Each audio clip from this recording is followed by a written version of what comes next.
We're back. We're back. Episode 2. And we're better than ever? Question mark? It's debatable. Debatable. Yeah. We'll get there. Honestly, yes, that's so true.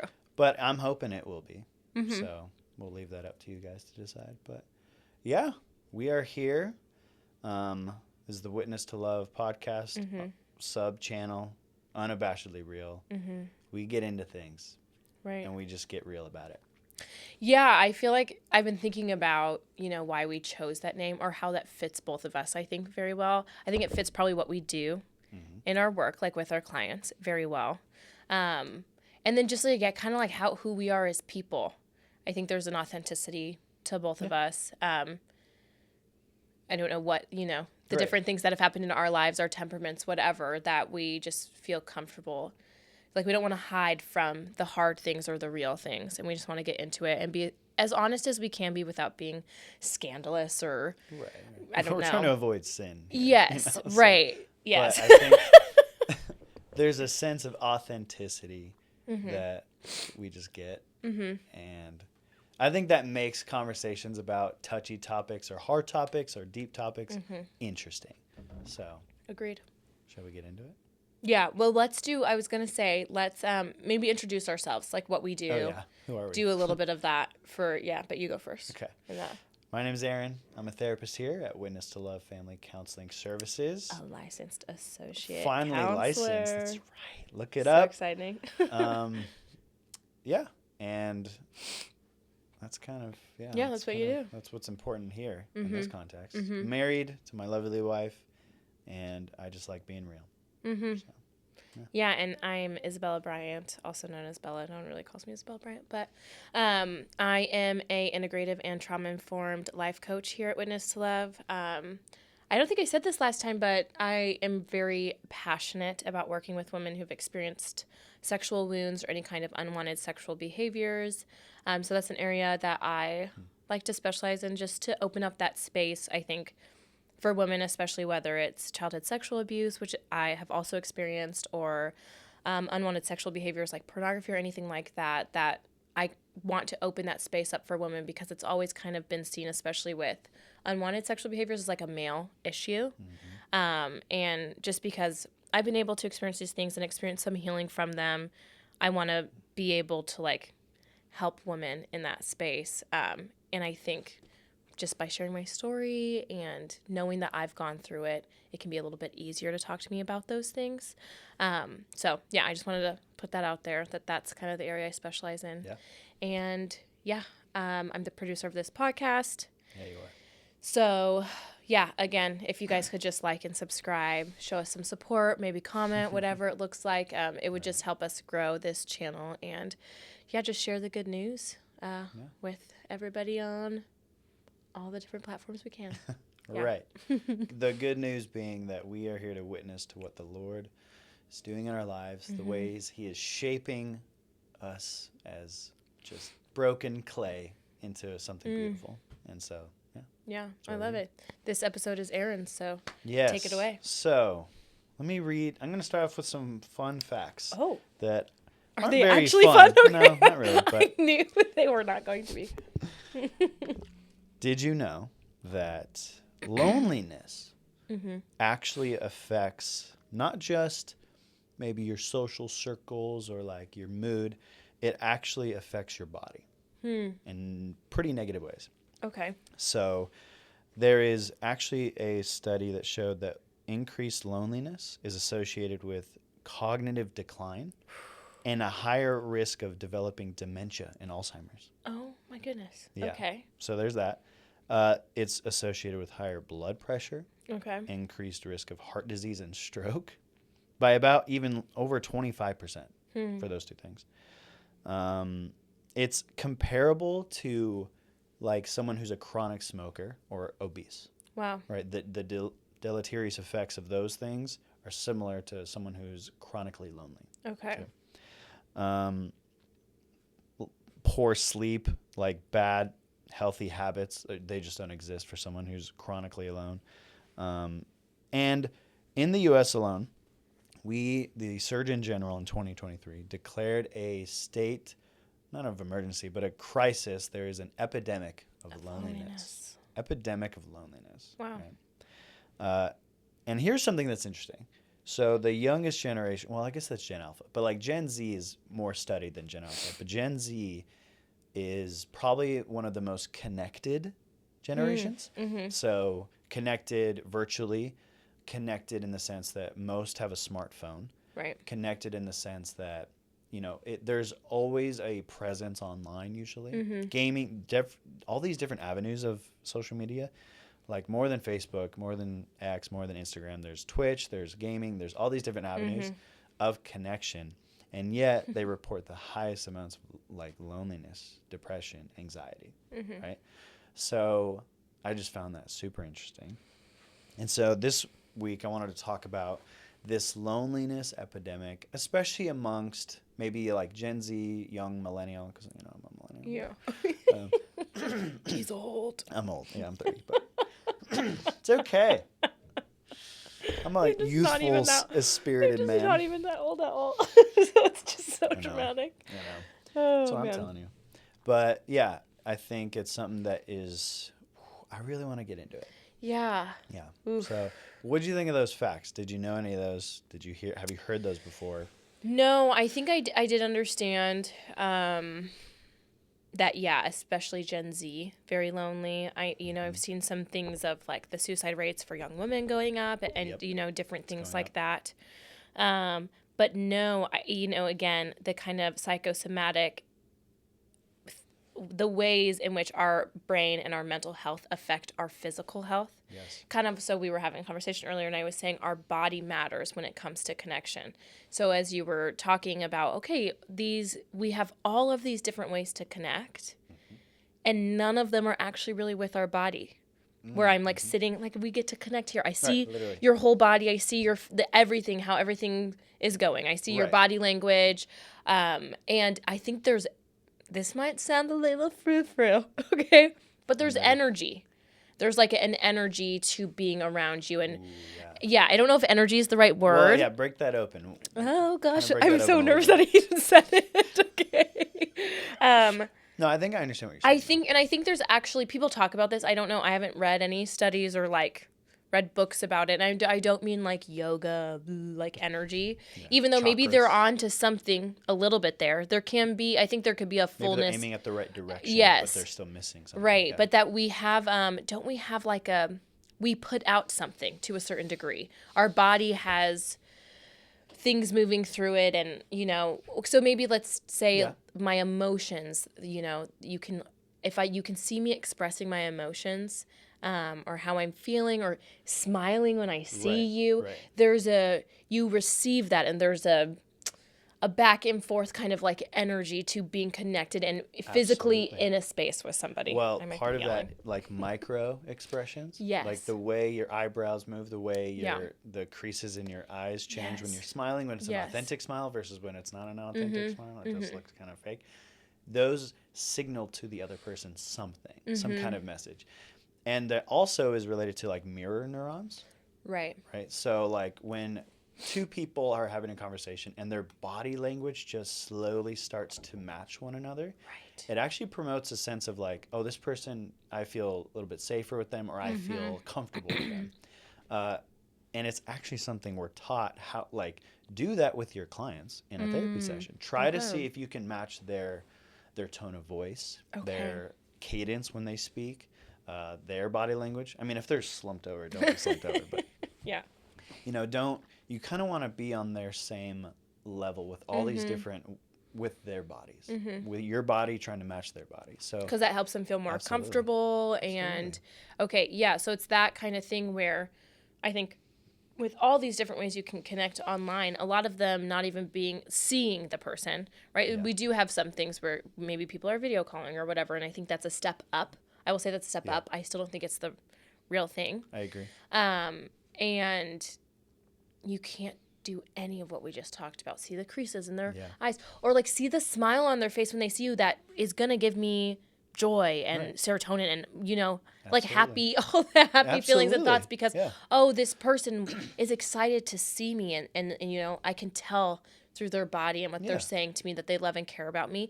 And it's more real than like, oh, if someone texted me I love you, versus if I'm sitting with someone and they look into my eyes and said like, oh, I love you so much, friend, or whether, you know, whether it's a romantic way or not, it means so much more to be able to like look at someone and say that than anything I would get over a text or Absolutely. on a, you know, messaging on Instagram or whatever it might be. Yeah. Yes. And this seems obvious to say, but I don't think people think this way a lot. I really don't think so. I think especially the younger Yes. generation. And I wonder if a lot of it is because, well, I saw an interview with Mark Zuckerberg, owner of Meta or Facebook, whatever it is, on Theo Vaughn's show. And Theo was just straight up and was like, so isn't social media bad for us? He like asked Mark Zuckerberg that question. Great. That's a great question. I love Theo. I love when he does stuff like that. And Mark, to his credit, I mean, that's a hard question to answer as the owner of like the one, probably the largest social media platform in the world. But he essentially was like, well, I think the research hasn't panned out with that, which I don't think that's true. But he was kind of saying, I think it's connected a lot of people more than ever before. And I think in a way he's right in the sense that it does connect us in some kind of way, but I think it's an artificial connection that doesn't actually promote human flourishing or the promotion of positive human relationships. Yeah. So. And this is something I think with development, people are like, let's always develop and let's always change and make things quote unquote better. Eternal progress, yeah. Right. Progress. Right. It's all in the name of progress and like, because we can, we should. Yeah. Ooh. And I think about that a lot, just even with, I don't know, the way the world, like the way cities work. Or anything like, you know, how we're interacting with people. But it's like, oh, well, we have all of these things. Or, now we have those little weird car things going around that, well, there's Waymos. They drive themselves. I'm like, oh. And then there's the ones that will, like, deliver food for you. So it's like, oh, I don't know. I've seen those, yeah. Yes. ASU's campus. Yes. Yeah. And then you have to think about what is the movie WALL-E, and you're just like, is that where we're headed? You just WALL-E have to is think. Prophetic. Yes, I wouldn't be surprised. It's the trajectory of a technocratic society, right? Trying to alleviate any kind of suffering or any kind of or inconvenience. Things being hard, And so, in the same vein of that, for me, it's like I do see some goods of social media. Yeah. But I see some goods. The question is, with progress, all of these things, are we actually better off? And I think majority of the time, it seems like better off if we're talking about like the fullness of what that would, you know, really mean. Yes. Like, are we healthier mentally, physically? You have to define what do people means. like know how to love better? Are people imitating Christ more? Like, or do these things truly lead us away from our Creator, the foundation of who we are as human beings, mind, body, spirit, soul? Like, I don't think progress is leading us closer to Christ or like our eternal home in heaven. At least. Yeah. Yes, it's not.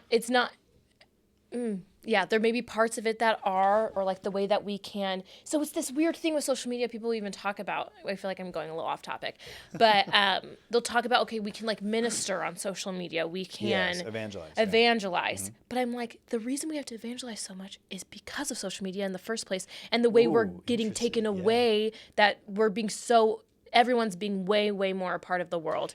I see what it's almost like the way to get the gospel message to the people is to go where they are. And apparently they're all in their houses, encapsulated and just virtual. Right. They're not actually out and about doing things. And because we're not out and about doing things, connecting with people, going to church, feeling, you know, going to the grocery store, saying hi to people. You gotta Uber Eats everything. Yeah, saying hi to people, talking with people, seeing Christ in people, right? Seeing the reason, right? Having purpose and being tied to a purpose. And if I know I have purpose, there's something greater than me. If there's something greater than me, what is that thing that's greater than me? And maybe I'll get curious and maybe I'll search. Mm-hmm. And of course, I mean, praise God, there's been, you know, a lot of the evangelizing on social media is kind of killing the game, and it is doing well. I think so. It helped with my conversion to the faith, actually. A lot of the information I consumed was through podcasts, through you know, YouTube, through books, and or like conversations between two Catholics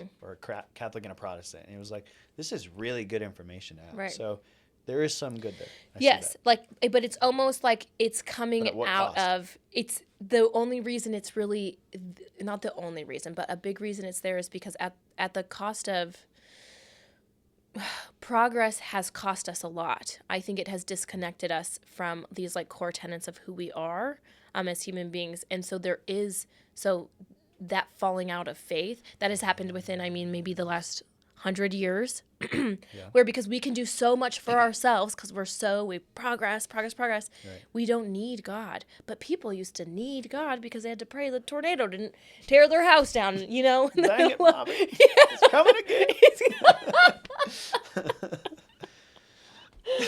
Yes, exactly. No, you're right. Yeah. So, okay, to get us back to the topic of loneliness, it's that whole thing again, that progress. We have all these ways to connect. Oh, maybe now grandma, across the country knows what her grandkids are up to, and we can do all of these things. And I think that's, that's cool. But it would just be better if, like, we were just with grandma. Right, Or something. Yeah, exactly. Yeah. Yeah, so it sounds like we're saying that these technocratic innovations and progresses, I don't know. These ways in which we are moving forward are moving us all away from one another. Right. And you said something about and they're moving us away from the core tenets of human nature. Maybe we could break those open. Like, what would those be, and how would understanding those and trying to feed those, trying to lift those up, trying to present those before God to be graced, Right. how would that kind of like solve this loneliness problem? Because I think when you move away from one another, that's when, loneliness creeps in. Yeah. And it could be seen as, well, I'm a self-starter. I'm like, I don't need other people. The less I don't need need a other man. people, you don't need no man. Yeah. The less you need those people, the better. Yes. But I think that's not true. So, Yeah, what I'm are so those core independent. things about Yeah. human nature?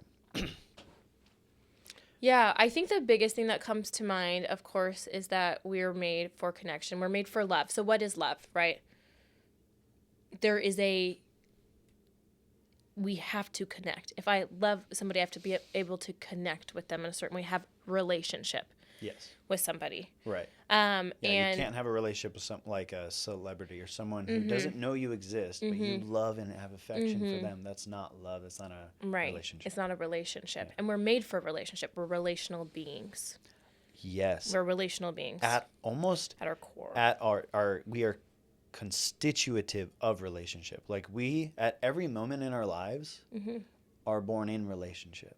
Like, our parents had a relationship and conceived us. We were in our mother's womb. We have a relationship with our mom at every moment.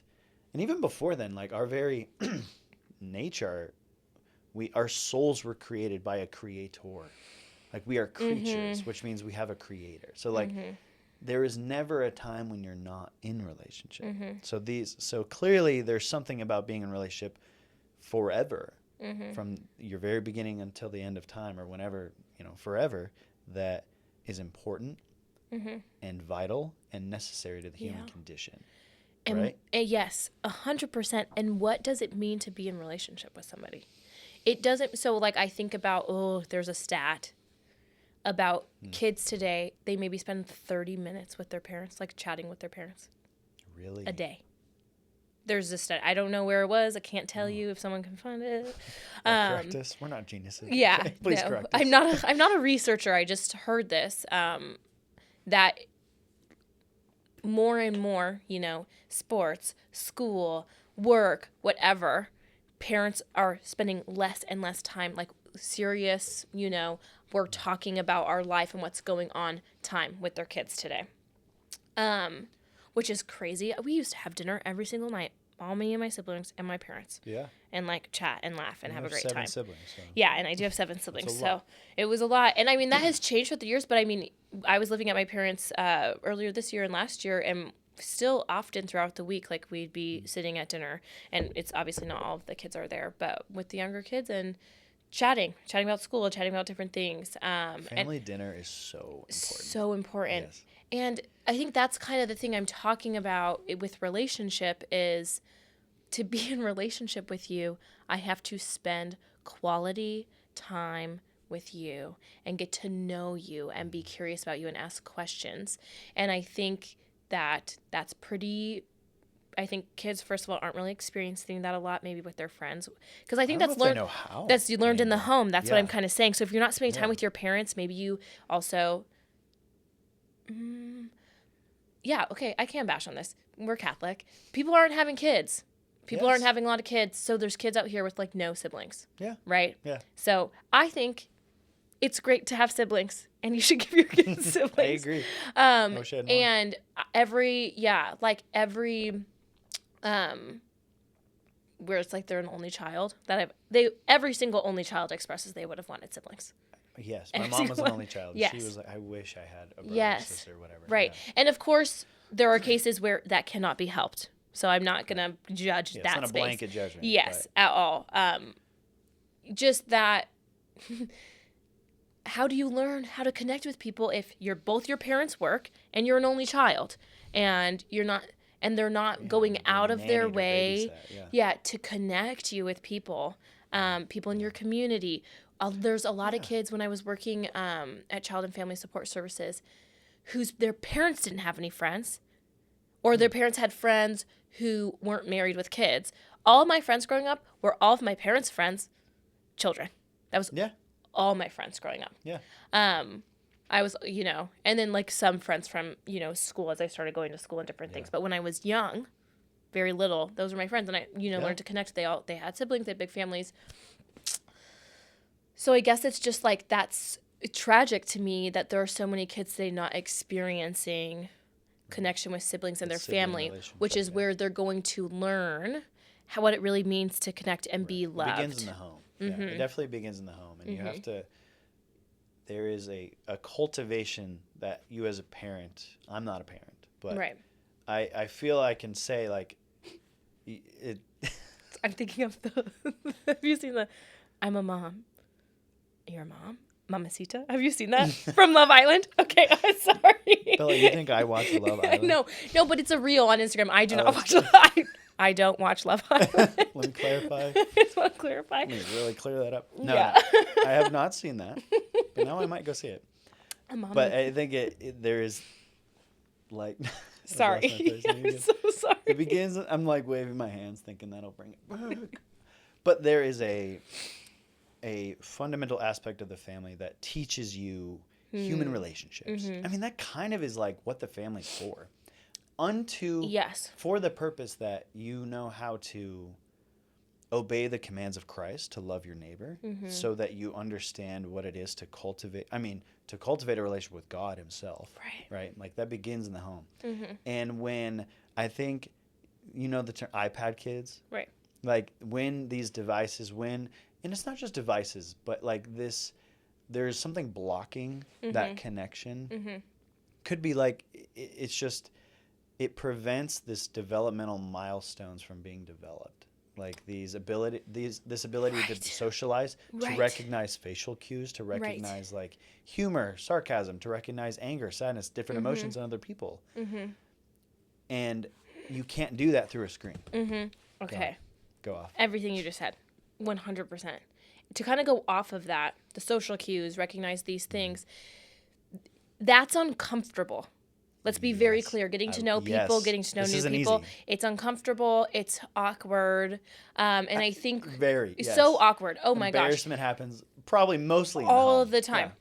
Yeah, embarrassment, and then we have to meet new people and be embarrassed when we meet them and go to a party. And like, I don't want to, I'm sanguine, I'm extroverted and pretty confident in myself. Sometimes I like the idea of having to go through like those like menial, like get to know someone questions. What do you do for work? And why do you do this? And it's just like, oh, I just don't want to do it at all. I don't want to do it. Yeah.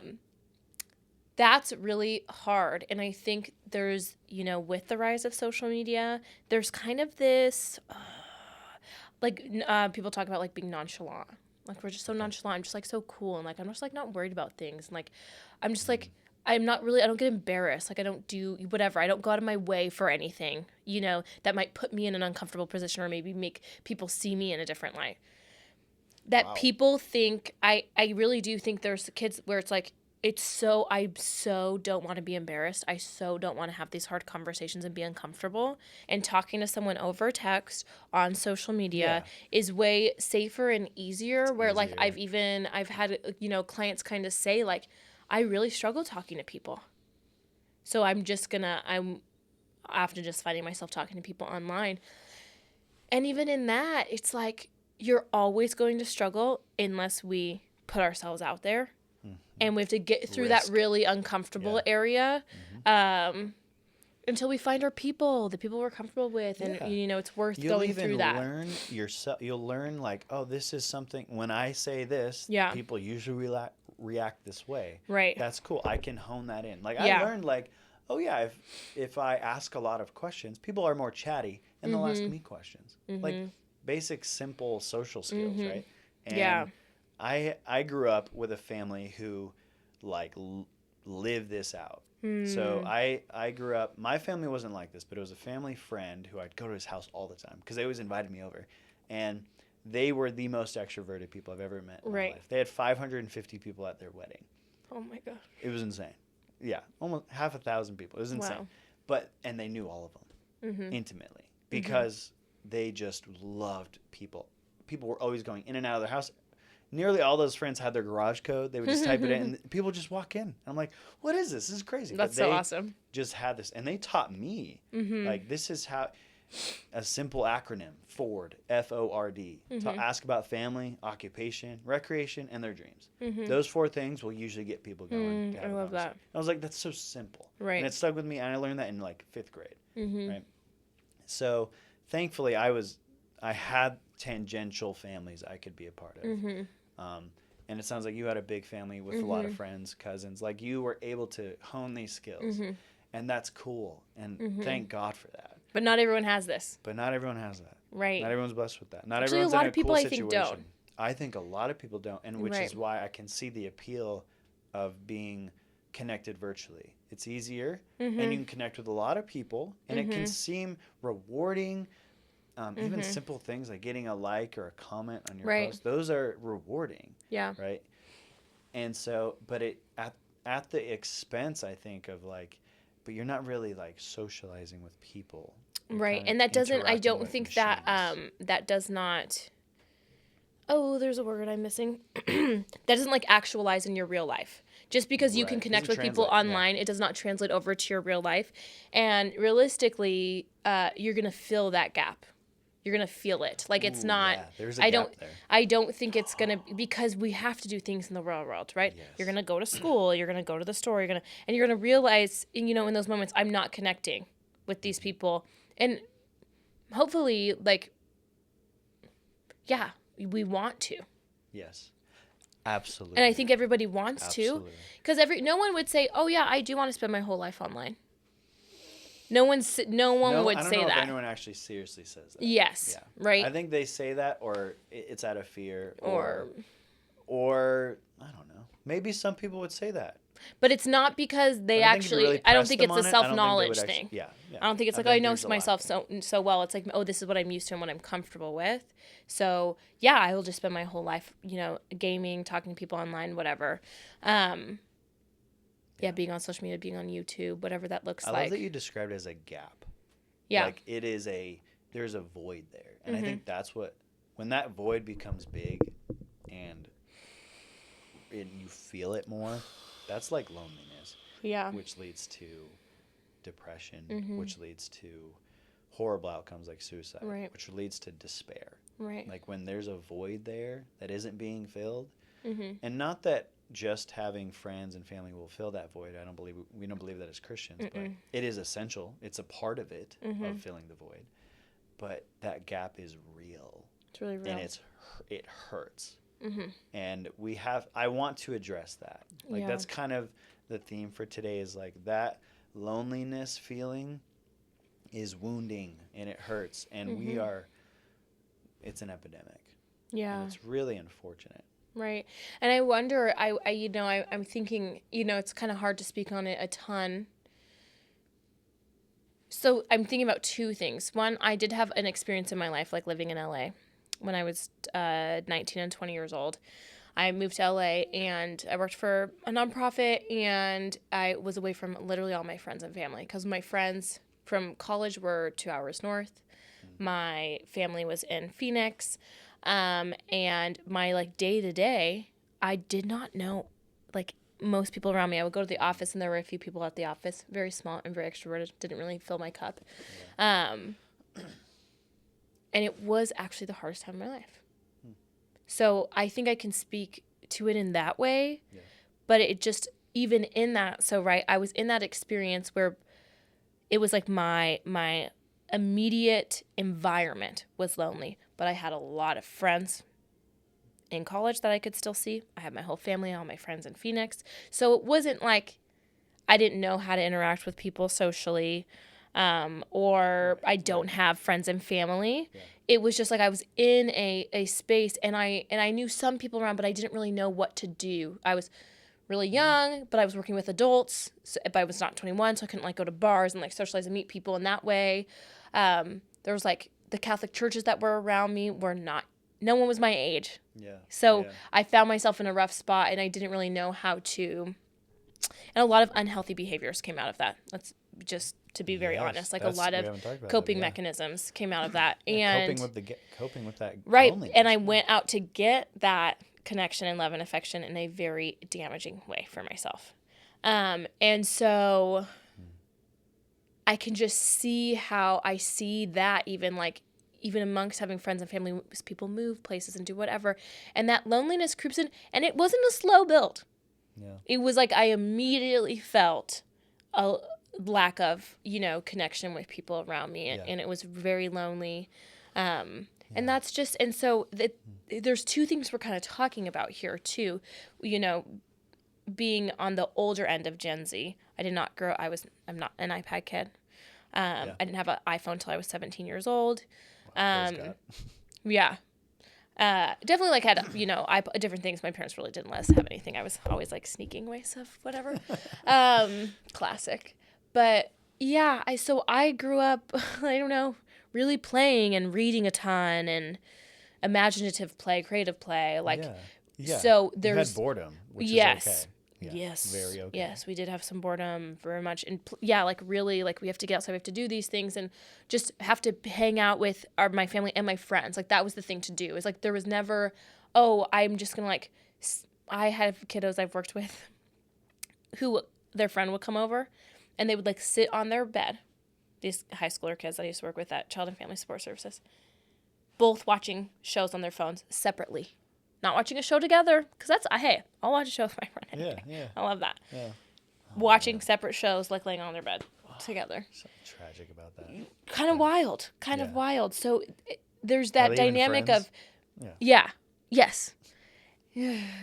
So there's the dynamic of being, people like us who grew up in a different kind of generation, realistically. And we didn't grow up on all of this technology. So we have like a deep understanding that there's something different. And we still feel loneliness. Loneliness can get anybody. Right. But then thinking about like younger kids and their experience for most of their life not being super connected. Yeah.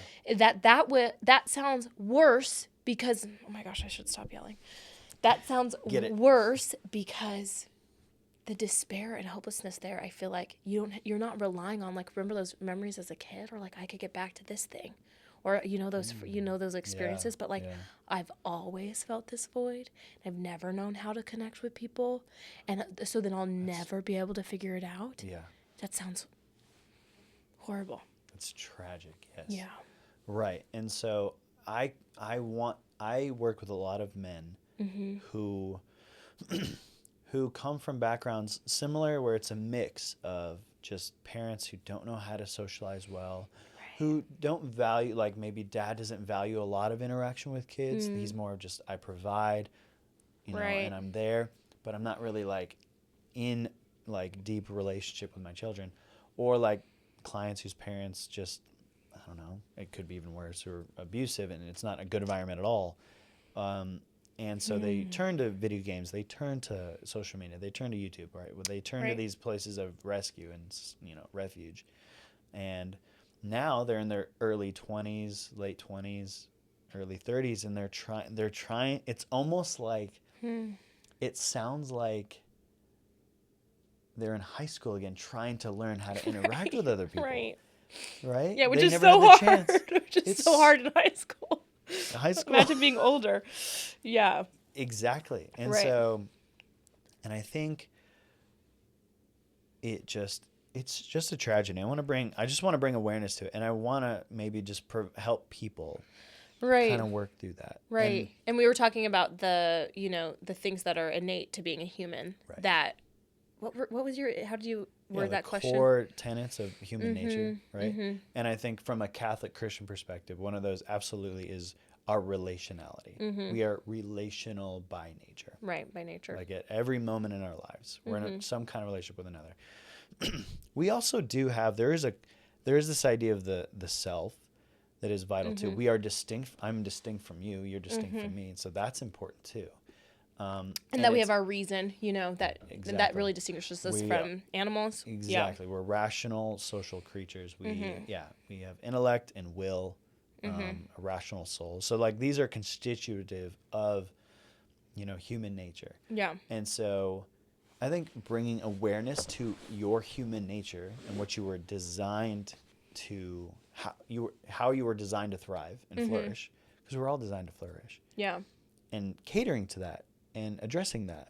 And so I think we're just bringing awareness to, like, one of those is relationship. And when you don't have that, loneliness creeps in. And I want to bring it to this one movie that I saw, because it was weirdly profound on this topic. And I was shocked. So the new Marvel movie, Thunderbolts. Yes. Okay. I'm not a Marvel fan. I still can't get over it. I know. I know. I'm not a huge fan. Everything after, what is it? Avengers Endgame was kind of crap. So I don't even. Right. I don't even know if I've seen a thing since it. Exactly. Yeah. But it was.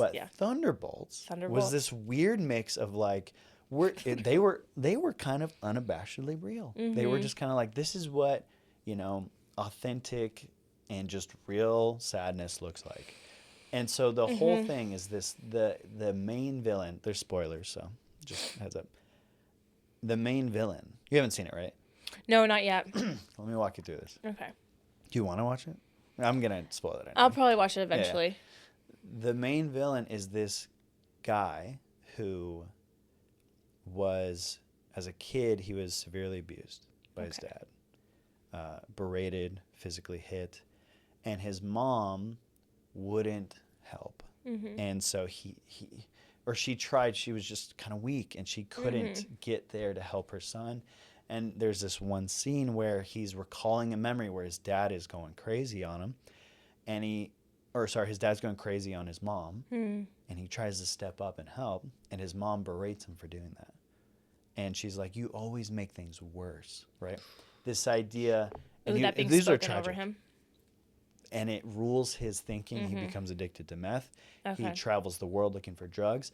And in the story, he finds this one clinical trial that turns him into this, like, they call it the void or whatever. But essentially, it gives him superpowers.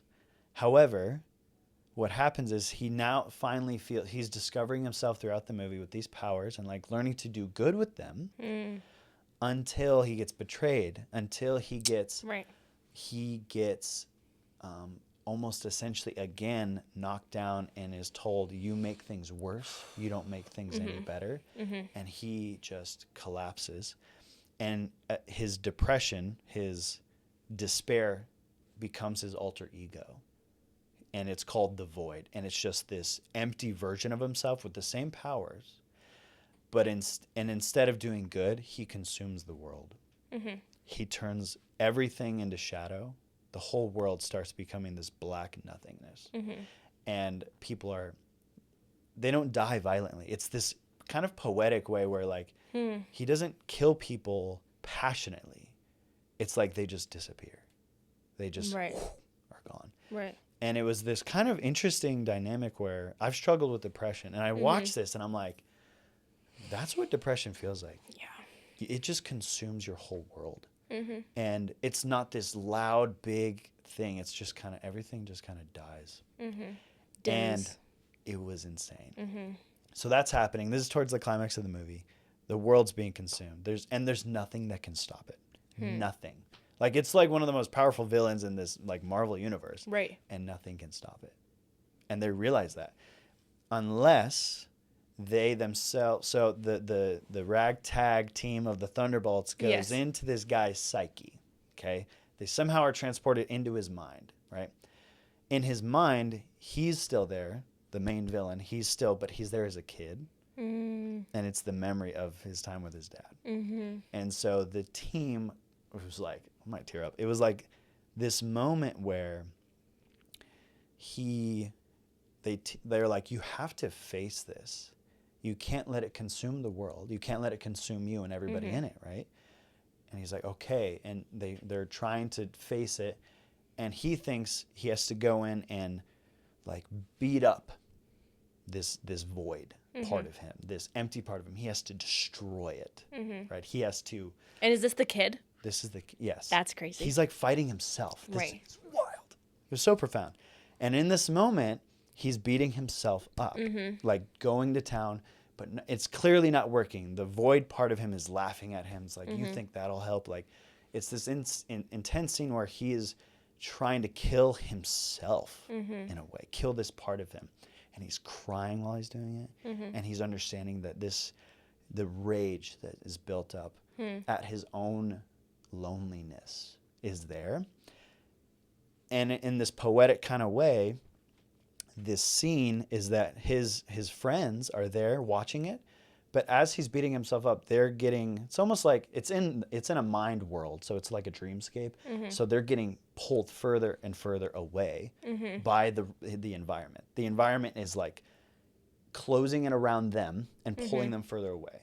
So the idea is that it was like this, it clicked. It was like, when you want to destroy this part of you, when you want to just kind of almost annihilate yourself, people get pulled away. You naturally are pulled away from other people. And it wasn't until one of the characters breaks free of her constraints in this dreamscape environment, runs over. She doesn't help him battle himself. She just runs over and gives him a hug. Yeah. And just tells him, you're not alone. Then they all do it. Then they all come over and they crowd around him while he's beating himself up. Yeah. And just tell him, you're not alone. And he stops. And then everything goes back to normal. Right. And it was this wildly powerful scene of where it was relationship with other people, friendship, that allowed him to, okay, maybe there is this part of me that feels lonely and despairing, like utter despair. And it's through relationships with other people that I can learn to face it. Now, their message was that you just have to live with it and it's just there, and you kind of just have to cope with it. Whereas we would maybe take it even a further step. Right. That maybe these friendships, relationships with friends, family, help us to see that we are good, we are dignified, that we have meaning and purpose, and then it turns us back to God, who is the origin of those things, our purpose, our meaning. And it was just a beautiful metaphor, I think, of what's happening nowadays. Yeah. So there's a lot there, but I'm curious. There is a lot there. That's so wild that they kind of I know. I saw the movie twice in 2 days. That they have that figured out, you know? Yeah. Yeah, and I knew when you said that she got out, I knew she was just going to give him a hug. Like, while you were talking, I was like, that was what's going to happen. Because I think there's something so, and again, you can't give someone a virtual hug. That's BS. Right. It's not real. She went into his woundedness. Right. He is sobbing, and he's in a vulnerable position. It's not a comfortable thing that's happening. And yet she just goes and wraps her arms around him. Right. Sometimes you literally just need a freaking hug. Sometimes you just need a hug. Yeah. Someone to sit next to you and just be there with you. Be there with you. Even just touch you. Yeah. To have that comforting arm around you. Right, that co-regulating. Or to hold your hand comfortingly. Because physical touches can be co-regulating, right? Oh, like, yeah. 100%. Science shows that. Absolutely. 100%. And, yeah, I think, with the rise of you know, being on our phones and all of those things too, I think there's a lot less like, there could be like a lot more of a disconnect between people in their homes and like hugging and loving. Or I saw a family the other day. We were getting ice cream. So this is so cute. Me and all my siblings went and got ice cream. I love that. Are my immediate siblings. Last weekend while my sister was in town. And we're all dying laughing, having a great conversation, sitting down eating ice cream. And there was this family, and this is not a judgment on the family. This is more a judgment of, obviously, of the time we live in and the culture. All three of them, mother, daughter, dad, are on their phone. Majority of the time. Not talking to each other. Not really talking to each other. I was like, why go out and get ice cream if you're going to do that? That's weird. Just Uber Eats. Yeah, just Uber Eats it at that point. I mean, there's a step up. There's a step up there. Like, you went out into the world and they are surrounded by Maybe people. That was a valiant attempt by the family, but it was just kind of shocking to me. I'm like, do you have nothing to say to each other? So there's that lack of intimacy, and all of those things. And again, right, you can't give someone a virtual hug. That's just not real. You can't give someone a virtual kiss. You can't give someone a virtual like hand holding. Right. Those things. I mean, for me, we did a love language test with some of my girlfriends the other night, which was so funny. I was dying laughing. We were doing this more intense love language test, and I was like, more intense? Yeah, it was like just a little girls' dinner. And I was like, you know, men would never do this. Probably not. But it was so fun. Probably not. In one of my higher ones, there were options, right? Like, would you rather hold hands with somebody or like have him encourage you in your dreams? And really, for me, yeah, I want to hold your hand. Like, I want to feel connected with the guy. Like a forehead kiss over this other thing. The forehead kiss is going to be the answer. Not because those things aren't good, and that is I do want those things as well. But like, there is something so comforting. Again, like our bodies matter. Our bodies matter. We are mind, body, spirit, and soul. And my body. So a lot of what we were talking about, maybe even before this, is that social media and all of these apps and all this stuff online takes the body out of the picture in relationship. Yes. So it kind of says the body doesn't matter for you to connect with people. Yeah, the body just pixels on a screen. Right. Yeah, someone's face is just, Right, and that's just so not true. And yeah, I mean, nothing will ever compare to probably me giving birth or holding my baby for the first time. You holding your baby for the first time, right? Yeah. Nothing is going to compare to that. Nothing compares to, you know, your first kiss with like the person you love, or you know, those things. No online thing could ever, I mean, come close. Yeah. I don't think really, truly come close to it. No. It's like a drop in the ocean kind of thing. Yeah. So, I think people know this, but I wonder if, right, what we're talking about. I don't think anything we're sharing is like shockingly new information. Maybe it is, but like, I think people are aware of this. Right. But what to do. I wonder if they just don't know what to do next. Right. Like, okay, yeah, sure, Aaron, Bella, yeah, I feel lonely. Yeah. What do I do about it? Right. Right. If we're all in our own separate little virtual worlds, how do we break out of that? And I'll give a simple suggestion, and then I'd love to hear your thoughts. I think by being this, I heard this, which is funny. I love movies. I heard this in a movie, and I think it's genius advice. It was like, if you need to go do something really hard, just all you need is 20 seconds of pure courage. Right. Just 20 seconds. Give yourself 20 seconds to lean into the tension, the stress, the hurt, the awkwardness. Just lean into it, and then you will naturally it's like a baby deer getting on his feet for the first time. Eventually he learns how to do it. You were designed for this. Right. So you will learn how to do it. So I encourage you to, at the grocery store, if you go to your day-to-day life, getting gas, grocery store, banking, wherever you could interact with a stranger, do it. 20 seconds, just, hi, how you doing? How's your day? Crazy weather we're having. Start up something. And just notice their face, notice their interaction, and notice like, oh, this feels kind of good. Right. It's simple things. Yeah. If you have no one in your life, right? Whoever it could be out in the street, right? Grab an Uber somewhere far away, but not because you need to go somewhere, but you can just talk to the Uber driver. Talk to your Uber driver. You know what I mean? Like, you almost want to practice this And all it takes is 20 seconds of pure courage. Yeah. To go off of that, really find groups, find opportunities of people to meet who are like-minded. Actually do something sporty. There are a million groups out there. Hobbies. And just you gotta like look for them, right? But there's pickleball groups. That could be a good use of social media. Yes, is looking for those groups in your cities, right? And just go for it. Because if you like something, it's so easy to interact with people while you're all enjoying something. It's so easy. Something you already love. You don't have to already force like doing. yourself So to you like just have something to talk about. Exactly. Then you'll gotta get more into your life or whatever. And then, maybe everyone's going to get drinks afterwards or whatever that looks like. And I know for some people, this is what we're saying is kind of like, I mean, the fear is really strong. Yes. So acknowledge that, yeah. Like my little brother does such a great job. I love him so much. But he's more of a gamer type and more of, to himself. Has always had friends, right? My parents did such a good job that even though my brother is naturally more shy and I don't think loves talking to people, like loves small talk, he's not the best at it. He really puts himself out there. Because he's not in college, he's doing welding. So he like goes to ASU Newman Center all the time. Doesn't know a ton of people there. Now he knows more people there, but like went out of his way. I think he kind of knew he needed to. Yeah.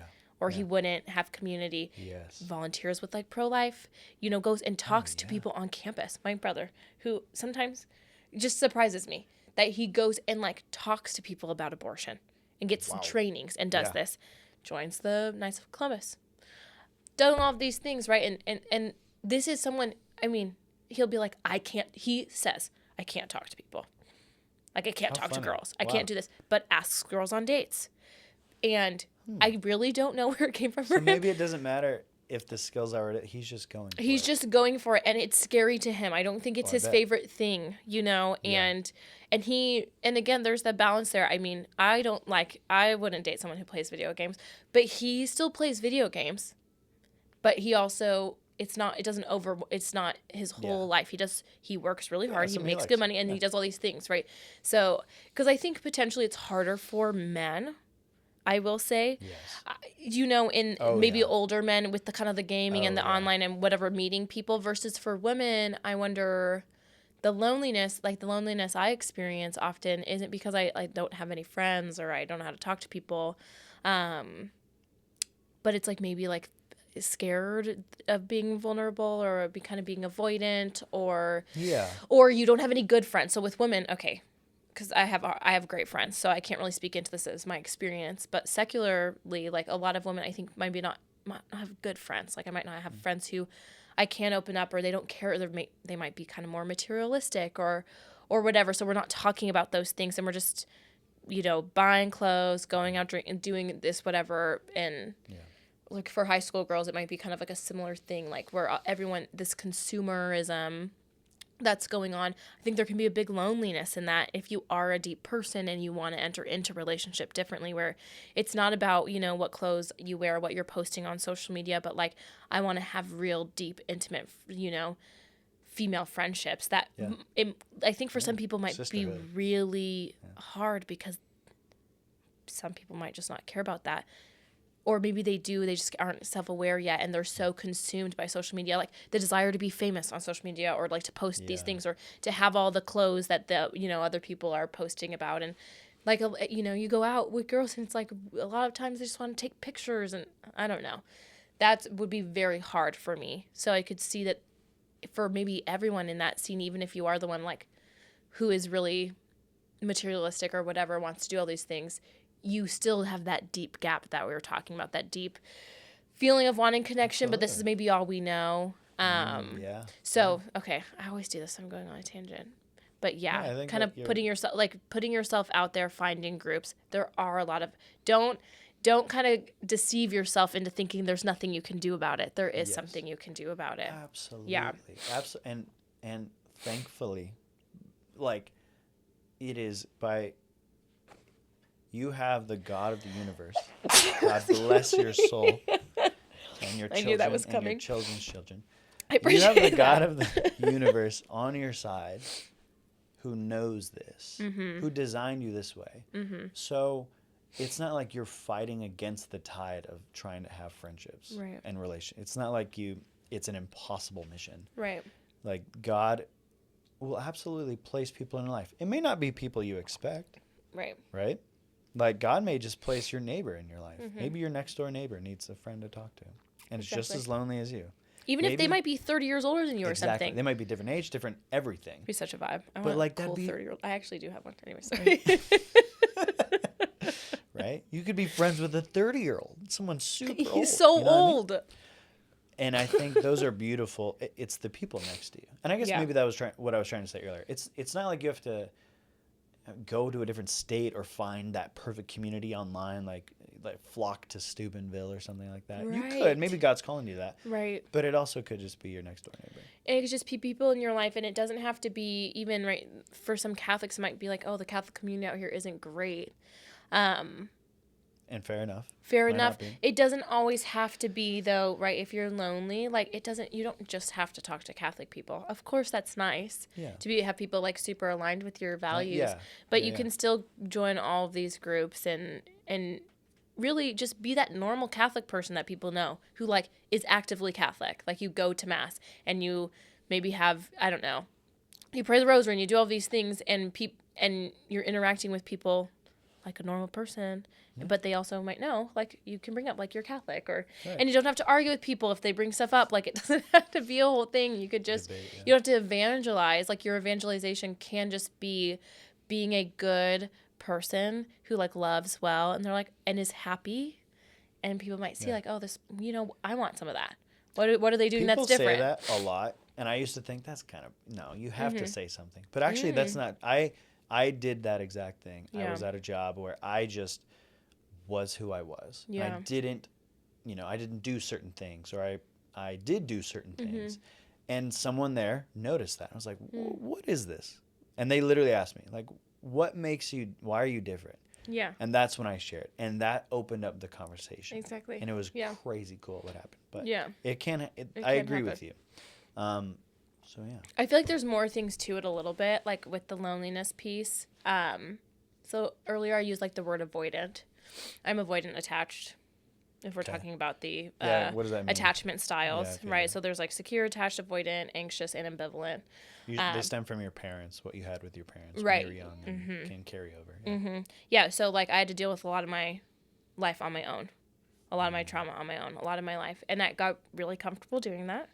So very safe. Yeah. And it's funny, it shows up. Anyways, I would take tests and get secure attached all the time because I'm very self-aware and I know how to take the test. Not because I was like I don't even think I realized I was avoidant. So I was answering the questions honestly. I wasn't like lying. I just didn't really realize how avoidant I am because I have a lot of friends and I tell people a lot of things going on in my life, but when it comes to like the really hard things, I like don't want anyone in that space with me. And so to be avoidant, attached, there is a loneliness in that. And it's kind of like what that even the guy, right? In the movie you were describing, there's an avoidant, right? He probably had to take care of himself and he didn't want to really let anyone into his wounds. Not anymore. Yes. He got to the point where it was like, no one is going to care. Right. No one's actually going to care about this. So I have to take care of it myself. Yeah. I'm going to beat myself, and that's me taking care of it. But, I didn't realize I needed someone in there with me. So, like, recently, and the other one we talked about, I was kind of struggling with some things with my relationship with God and things like that. Mm-hmm. And recently I've been struggling with depression on and off, like, a good amount of this year. Yeah. Which is, like, a hard thing to voice or admit in the work that we do. Mm-hmm. And so I'm trying to, like, I want to be careful with it, of course, but you just want to be honest. Like, I can still work with people and help people and also be struggling. And I think sometimes I'm like, I can't be doing both those things at the same time. And there's a lot of, like, lies in there, and it feels like I'm very much being, like, torn apart. But was really struggling last week. Like, really, really struggling. And the voices in my head were actually like, we're not going to tell anybody about this. It's kind of crazy. It's like, we're literally just not going to tell anybody about this. There's the thought process is people, so like for an avoidant attached, and I know some people are going to relate to this. Nobody can help. Doesn't matter if I share, because no one's going to say anything that's going to really make it feel better. And no one can, the things that I feel like I need, no one can do those things for me. No one can like save me from myself.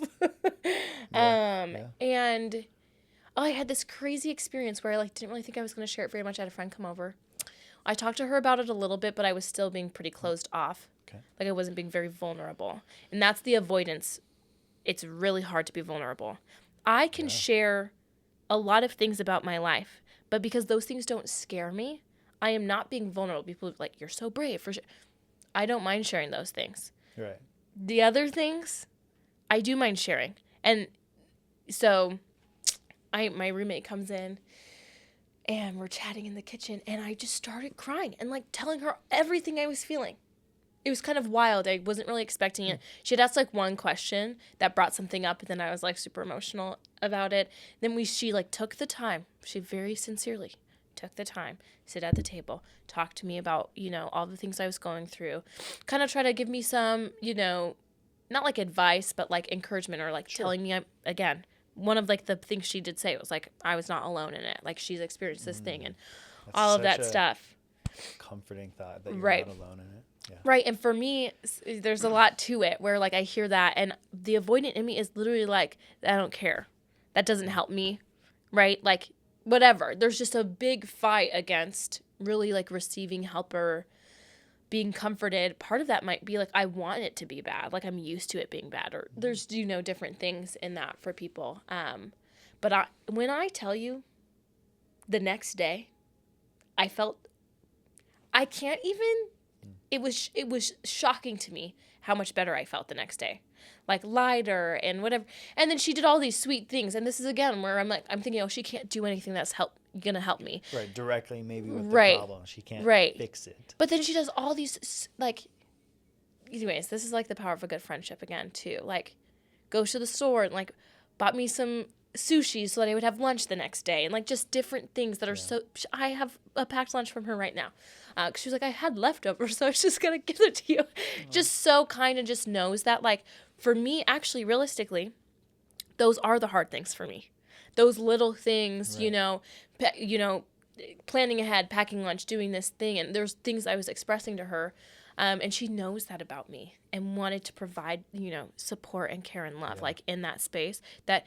Because we spend a lot of time together, we talk a lot, we know each other very well, which nothing online could ever do this. Someone online can't pack me a lunch, whatever, Right. Yes. That be through our friendship and getting to know each other and being open to that. Like, I experienced loneliness, and people would be surprised. People in my life, people who know me. Because you're so extroverted. So extroverted, just good, blessed, beyond, like, so many blessings. Friends, family, and, like, good intimate friendships, too. But I have those things. I think a lot of us have those things kind of like we keep to ourselves. We don't really want people to be in that. That space is just too much, right? But there's other spaces, and they're a little hard. You can enter into it, but, like, that hard stuff, you can't. Yeah. So I think that we do all feel a little bit of loneliness. And that loneliness, right, if I had continued to not tell people about what I was kind of going through, it was getting to a bad place. I'll put it there. Well, like the movie, it probably would have consumed you. Yes. And consumed your world. Exactly. And I've been there before. I've been walking through like an office building before. Like nothing matters in the whole world. You know what I mean? Wow. And it's sad. And I was young. Despairing thought. You're just super despairing and just super like, yeah. And then your care for yourself goes out the window. Yeah. And that's a really big deal. Just kind of dissolve. Right. Everything around you just kind of, Right. It's a whimper. So there's the space of, okay, maybe people who have never really experienced how to connect with people. There's that, right? And or just technology really drawing us apart from people and the loneliness we feel in that space or feeling afraid or your temperament, not being super well suited or being shy or things you've experienced being young. And then there's this also, I think, the reality of like loneliness is not just for those people. Loneliness can affect anybody at any point in their life. And a big part of it is I'm hiding parts of myself. I don't really think there's You're parts. You're not being vulnerable. Right. We're not being real. I'm not even being real with myself, but realistically, like, if I have secrets, and I know it sounds weird that, like, oh, but those are my personal things. I'm just being private, whatever. Yeah. No, you have a secret that like you need to tell people how you're feeling about things actually. And if you don't, who gets in there? Satan gets in there, realistically. All the lies. Yeah. He can just convince you of so many things because He's there to tear you down. The moment I spoke it out loud, it was like his stronghold. He didn't have a stronghold anymore because I had all my own thoughts, all my own ideas, all my wounded parts coming through, informing me on how I was feeling versus like talking to a real human being and saying all of these things, letting them out. And now it's like, oh, now someone else can speak into it. And now also they're like, it's kind of out there. It's just like, it's kind of off my shoulders a little bit. And you kind of hear yourself talking. You're like, oh, maybe that's how I felt. Or maybe that didn't feel as bad. Yeah. And there's sharing it that like the weight lessens. Not that you're giving someone something like that's weighing them down, but that if they can handle it and they want to, right, they take some of it. Every time you tell someone, they take some of it. Yeah. And so that's less pressure and less weight on you. Absolutely. That's beautiful. I love that risk you took. And I think that's a huge part of it is risking. Mm-hmm. I think we need to be risk takers in this game of loneliness. Like you have to be able to, with the right people, I want to encourage prudence and not just, you don't want to overshare with anybody. Like you do have to find those that you trust and share with them. Could be even a therapist, right? That's why I'm in this field. Because a lot of people don't have that. And so they need to pay someone to do that. And that's just the reality of the situation. To help them get somewhere where they are doing it on their own. You practice with the therapist, you do this, and then you realize, I can do this with yada yada, or so-and-so, or this family member, or this friend, or this coworker even, right? Right. It can then open your eyes. But so the risk is really cool. Right. One last thing, too, I wanted to talk about, and we could just wrap it up with this, is there is a difference between loneliness and solitude. Right. So I was thinking often when you were talking about Christ and it speaks in Scripture of these moments he would go off into a lonely place. Now, our Lord was never despairing. He never suffered depression in the sense of like self-hatred or nothing matters. Mm-hmm. But I think he needed solitude. And that's a healthy thing. That is a spiritual practice where you are alone, but you're not lonely because you are with your God. You are your very core, that secret hidden place. Everything is exposed to the Lord himself. And just you and him. And it's that private solitude that is restorative, it is healing, it is empowering, energizing. That's good. And so we also, I think, lack that. I lack that. Like that secret place with God is vital to the Christian life. I mean, that is, some of the greatest saints were hermits. They had no people to be with, right? Which sounds crazy to me, but they couldn't have done that from like childhood into, needed. No, it takes a lot to get to that point. Right. But eventually they realized that's all I need, which that is cool. Heaven, is eternal contemplation upon, God himself, right? Seeing him as he is. It's like our souls touching his is like heaven, right? And unfiltered. And again, I think what we're talking about, progress. People probably spent a lot of time in quiet with their thoughts and maybe with God before we progressed into this heavily what did you even use? Technocratic? Yeah. Never really heard that before. Yeah. But you're right, technology-driven society where radio, TV... There's no silence. Social media. There's no silence, and again. You're standing in line. What do? You pull out your phone. On your phone. I try. I actually sometimes I'll be. Where was I? Airport. Yes. Standing in line. I'm like, I don't want to be on my phone. Maybe I'll read a book. This guy came up and talked to me yesterday. It was actually and just asked me about the book I was reading, and it was we just had such a sweet little interaction. He was like, "Where are you at in the book? Whatever. How many times have you read it?" I was like, "This is so cool." Beautiful human interaction. Right. He wasn't trying to be nothing weird. It was just simple, like, oh, I'm curious about you, other person. Yes. Tell me about this book you're reading. Right. Super cool. I love experiences like that. And so again, even this idea, this solitude where we can experience that with Christ is so, I mean, there are kids out there who could hear what we're saying and be like, what do you mean? Yeah. I'm going to go spend an hour being quiet, not doing anything. Yes. Literally nothing. I don't think they could fathom doing it. I still struggle with this. Right. Yes, I definitely could fathom hard. it. Like, I'm like, but I can fathom an hour because I've had that experience. But like they couldn't fathom it. I can't really fathom no 3 grid days. for them. You know, people do like the 3-day silent retreat and stuff like that. That would be hard for me. For sure. Yes. But yeah, even, yes, for you and me, like I 100% experience. I feel my silence so much. We feel silence so much.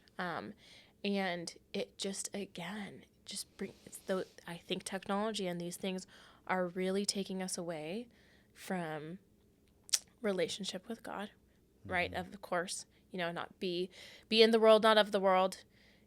The more we progress and the world is doing everything for us, we're going to be of the world. Dependent upon the world. Yeah. And so, yeah, I mean, I think about social media a lot. It's a big reason I used to have like 180,000 followers on TikTok. I used to like do all of this stuff on social media, and I really have backed off. I've like lost so many followers. I deleted my TikTok account because I felt distinctly there was something wrong with it. I did really care about likes, and I did really kind of want to get famous a certain way, and I was interacting with people, or people were trying to interact with me. I'll never forget, like, I would get hundreds of messages, and people would tell me about their life in a certain way. Like, we were friends and they were trying to, you know, get something from me, interact with me in a certain way. And that made me nervous because I was like, this is not real. Even if I do connect with you and chat with you for a little bit over social media, which I don't have time for. Yeah, hundreds of messages. I don't have time for that. Yeah. Not because you don't matter, but because I have a life. What do they call it? A parasocial relationship? You're not actually... Right. It's a one-way street. Right. Yeah. And that's why the idea of like an influencer, or like you're all my friends, or this idea of like my fans mean something to me for famous people. No, they don't. Let's be so for real. Like, let's be so for real. I don't have friends online. Unabashedly real. Let's be, Come on. So what if it was so for real? Let's be so for real. Anyways, so I do think. So how do we justify our presence on YouTube? Oh, okay. Okay. Because I'm telling you to get off too. Yeah, true. That's the other thing, is that we're talking about social media in a real way. Yeah. And my recommendation, I would love for someday to have no subscribers and no one watching anything if it meant that everyone was interacting with people in their real life and having good, solid friendships and good relationship with the Lord, and everyone's going to go to heaven. Correct. That I'm great. Yeah. Shut it all Get down. off the computer. If you shut it all down. Encouraged, yeah. I totally don't. Yeah. I don't Burn care. the servers. No amount of money would make it worth it if my involvement online would took anyone away from Christ. And that's why I don't want to be a Catholic influencer on social media. Yeah. That's why I don't want to post about, and I know people who do it. I have friends and people I know who I love and I think are wonderful who are doing it. I think I maybe see it a little differently. There's no judgment here at all. It's just, I don't really want to be a part of this cycle in any way. I love to sit down and have a podcast and we can chat here, right? We can talk about things and be super real. But you are not going to get to know the personal ins and outs of my daily life because that's not real. You're not, only my friends, my close friends and my family do I want to update about what I'm doing. And when I go out with my friends, I only want to be with my friends. I don't care if anyone on social media knows about it. And not because I'm so amazing or whatever, but honestly because I don't like taking pictures and I don't find it fun. It feels more human to just be with other people and not trying to like keep up a profile or to keep up a presence and I think online. Girls really just find it fun. They want to take pictures with their friends and remember things. That's great. That's so great. Go and get a Polaroid. Right. And do that. And we do you that. have the photo forever. Yes, and we do that. Great. We have we have all our cute things. I just have physical thing. I think some people do like posting on social media. Maybe I would have to think about it more. I don't want to speak on it in a way where I might be like offending somebody or I don't know, whatever. But we are unabashedly real. We are being unabashedly, and to be unabashedly real, stingy. I think with social media, where you're posting on your story all the time, telling people what you're doing, posting outfits, being cute with your friend, whatever. We all know the comparison game is so strong. Yeah. We all know the comparison game is so strong. We all know that we're putting out just highlights of our life.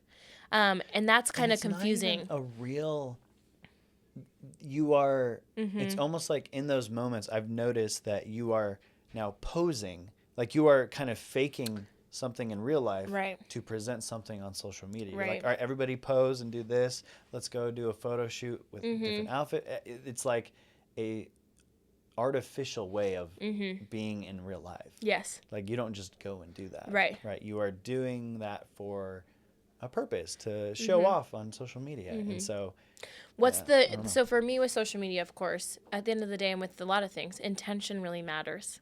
Yeah. Intention really matters. Why you're doing ask it. Yourself, why am I here? Okay, and then so I can say intention matters, but also, right, your intention, you could think you're doing the best thing, but if it's damaging to people, it's damaging to people. Yeah. So your intention matters for your soul, but I think for for other people, like that's important to think about. So my goal with social media, I think that's what we're doing here, again, to witness, to maybe educate, give a different perspective on something, help people think about life differently. You're talking about communication. Communication. There's a difference between wanting to communicate a message to people and just using the platform and technology of your time, like a newspaper or the radio or TV. Right. The news. It's another thing to try to have relationships with people online. Or like influence, I think that's what we're trying to distinguish in a way that like influencing you to like buy something or like follow me and like listen to everything I'm saying is so right and so important. Like that was the thing where I was like, oh man, like people really, I half the time don't know what I'm talking about. And people are really listening to me. I was 20 years old also at the time I was doing that on social media. So young, not well educated. And people like really, I mean, not that I think I had good things to say and people appreciated it. Yeah. But again, like, you don't have to listen to what we're saying. Like, it's not, I don't think I'm always right. It's not like I want to influence you into these certain things. I like the idea of Catholic influence, or like modesty and like being happy and having a relationship with God, and like these things are really great messages. I do enjoy those, and I do want those to be out there. And they're trying to connect, right? I see these women. They're trying to connect with other women and bring about a certain community. I think that is good. I really do think that is good. When those influencers, when you follow them, and they encourage you to follow unto the point where we meet every Wednesday or something. Like it ends in a physical interaction. I think that's good. Yes. But if it only remains virtual, I think it's a little problematic. And so they do things like this. And they totally do things like this, right? Yeah. So again, I really, there's no judgment. I actually think it's really beautiful and good. These girls I know who do a podcast and are kind of on social media, they just got a whole group together and did a pilgrimage with all these girls in their community. Love that. The Daily Nothings podcast. Daily Nothings. And they're awesome. They're great. Like these two women who sit and chat are so real and beautiful. And they're, like in the influencer space. And there are things I see that I think, it's so beautiful and good. And there's things I wonder about, just in the influencer space of like, we really post a very picture perfect life on social media. Sometimes we're real. Like sometimes we get kind of real in the nitty gritty, but a lot of what I'm posting and sharing on social media looks so nice and so curated and all of those things. And I just think for like young women, that just can be very hard, or like as a Catholic, woman who has not always felt super strong in her faith or like understanding these things, there's like just a big comparison game that goes on. Like, oh, do I have to be like that to be a good Catholic woman? Right? Do I have to fit into that box? Business, so there's just things there that I think are a little dangerous. Yeah. And I recommend and want at a certain point in my life to not be on social media. Maybe to like have, I could have podcasts and stuff going out, but like personally, that I'm not scrolling on social media or really posting on social media very much, or at least find a very, very, very good balance where multiple days a week, I'm literally not on it at all. And I think that unplugged. And I think that could really go for anybody. That's when your real life begins, I think. That's when you're like actually living. So I think, what do you think about this? A good call to action. If you are online watching us, we encourage you to this topic that we're talking about, go find someone and ask them about it. See what they think. Go and have a real conversation with somebody. Yeah. Right? I wonder if we should just turn off comments on our videos, because it's like, I don't want people interacting too much here. It's almost like, go and seek someone and ask them this question. Do you think there's a loneliness epidemic, or do you think these two people who said these things, are they crazy, or are they hitting on something? You know what I mean? So we encourage you, if you're here watching this, go and have a conversation in real life with somebody about this topic. Yeah. See what they think. Yeah. I love that. Cool. I think this is great. Just know we're praying for you guys. Yes. Anyone who is struggling with loneliness, we just really recommend that you find somebody to talk to about things. A friend, family member. You trust. And if you don't have anyone like that, we are, a counseling center. If you need some resources, if you just need help, please reach out to Witness to Love. Right. And really, truly, if you're in a dark place, if you're in a dark place, you're having dark thoughts, you might feel suicidal or anything like that. That, even though it's scary and it's really huge, and it feels like the weight of that, like, I can't tell anybody that, because, like, how will they react, or what's it's going to be like, or am I crazy? Like, do I need to go be put somewhere? Like, these are all thoughts I've had, to be so honest. And I just want to encourage anyone who's feeling that way to be so unabashedly real with somebody about how you're feeling and the exact thoughts you're having, to get them out, and then also see if you can find support and help within that space. Because it's not weird that you feel that way. No. I think a lot of us do. I think a lot of us do, and a lot of people don't talk about it. So let's get to talking about it a little bit more. Cool. Thanks so much, Aaron. You're welcome, Bella.